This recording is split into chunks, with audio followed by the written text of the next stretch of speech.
Hello नमस्कार सुखोपीडिया में आपका स्वागत है। What is section 153A 153B 295 295A 505 of IPC. IPC means Indian panel Code. धारा 153A, धारा 153B, 295, 295A, 505 और भारतीय दंड संहिता क्या है, इसके बारे में जानेंगे हम इस वीडियो में। आज के लिए बहुत चर्चा में है और इसको लेके क्या क्रिटिसिज्म है उसके बारे में भी बात करेंगे हम। तो आगे बढ़ने से पहले प्लीज़ सब्सक्राइब सुपरपीडिया को जरूर सब्सक्राइब करें। चलिए स्टार्ट करते हैं। सबसे पहले हम बात करते हैं जो सेक्शन 153A ऑफ आईपीसी है उसके बारे में। What is section 153A of IPC? IPC means Indian panel Code, भारतीय दंड संहिता। Section 153A of the Indian Penal Code deals with the offence of promoting disharmony, enmity or feelings of hatred between different groups. The different groups में आप जब disharmony, enmity या feelings या hatred करते हैं तो ग्राउंड ऑफ रिलीजन किसके आधार पे? Ground of religion, race, place of birth, residence, language etc. and doing it acts prejudicial to maintenance of harmony. तो इसके लिए क्या सज़ा होती है उसके बारे में भी बात कर लेते हैं। The offence is a cognizable offence. तो कॉग्निजेबल ऑफेंस और नॉन कॉग्निजेबल ऑफेंस में क्या डिफरेंस होता है? कॉग्निजेबल ऑफेंस जो होता है वो नॉन बेलेबल होता है और जो नॉन कॉग्निजिनल ऑफेंस होता है वो बेलेबल होता है। मतलब उसमें आपको बेल मिल सकती है जल्दी, लेकिन कॉग्निजेबल ऑफेंस जो होता है वो नॉन बेलेबल, मतलब इसमें आपको बेल नहीं मिलती है। तो the offence is cognizable offence and the punishment for the same में एक्सटेंड टू 3 years और विथ फाइन और विथ बोथ। मतलब आपको इसमें 3 साल की सज़ा या फाइन या दोनों हो सकता है। How ever the punishment of the offence committed in a place of worship, अगर प्लेस ऑफ वर्शिप पे अगर ये ऑफेंस किया जाता है तो आपको 5 साल की सज़ा और फाइन दोनों हो सकता है। अब बात कर लेते हैं what is section 153B of IPC. Section 153B of the Indian Penal Code safeguards the interest of class of persons and above all the national integration by providing punishment against imputations and assertions prejudicial to national integration। तो ये हो गया 153 of IPC के बारे में। हम next बात कर लेते हैं 295 क्या होता है। तो what is the section 295 of IPC? Section 295 of Indian panel code makes destruction, damage और defilement of a place of worship or an object held sacred with intent to insult the religion of the class of persons punishable with imprisonment which may extend to 2 years or with fine or both। तो इसमें जो आपको सज़ा मिलती है वो 2 साल की मिलती है या फाइन या दोनों हो सकता है। अब हम बात करते हैं what is section 295A of IPC.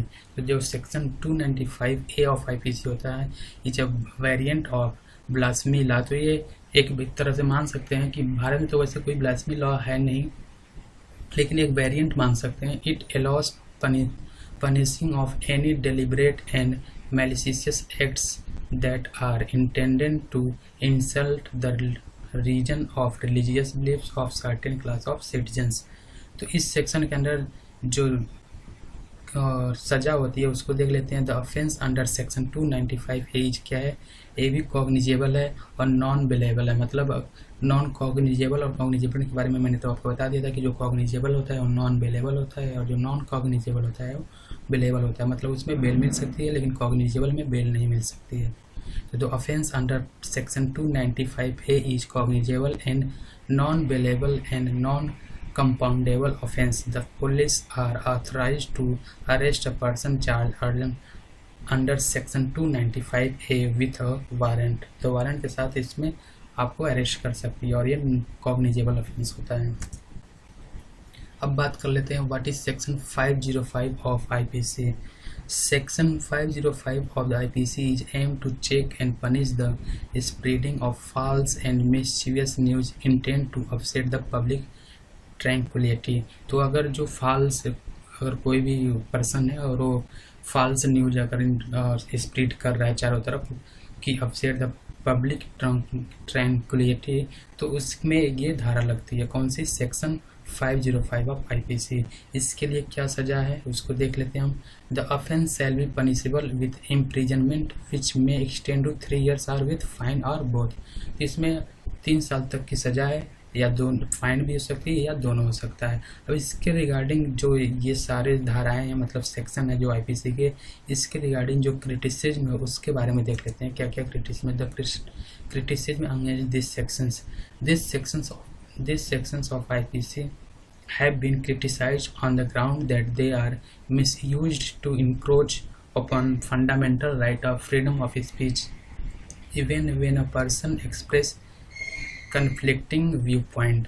तो इसके जो क्रिटिसिज्म है उसको देख लेते हैं, क्योंकि जो हमारा कॉन्स्टिट्यूशन है वो हमें एक फंडामेंटल, कितने 6 फंडामेंटल राइट्स होते हैं, तो उसमें से एक फंडामेंटल राइट है right of freedom of speech. जैसे मान लेते हैं आर्टिकल 1A सबसेक्शन ए है, जब article 19 subsection 1A of the Indian constitution lays down that all citizens of India shall have freedom of speech and expression but the right is not absolute. तो ये कहता है क्या कि 91A जो है वो फ्रीडम ऑफ स्पीच के लिए हमको क्या कहता है, राइट देता है। लेकिन उसी कॉन्स्टिट्यूशन में जो आर्टिकल 19 सबसेक्शन 2 है वो क्या कहता है, which say that nothing prevent the state from making any law.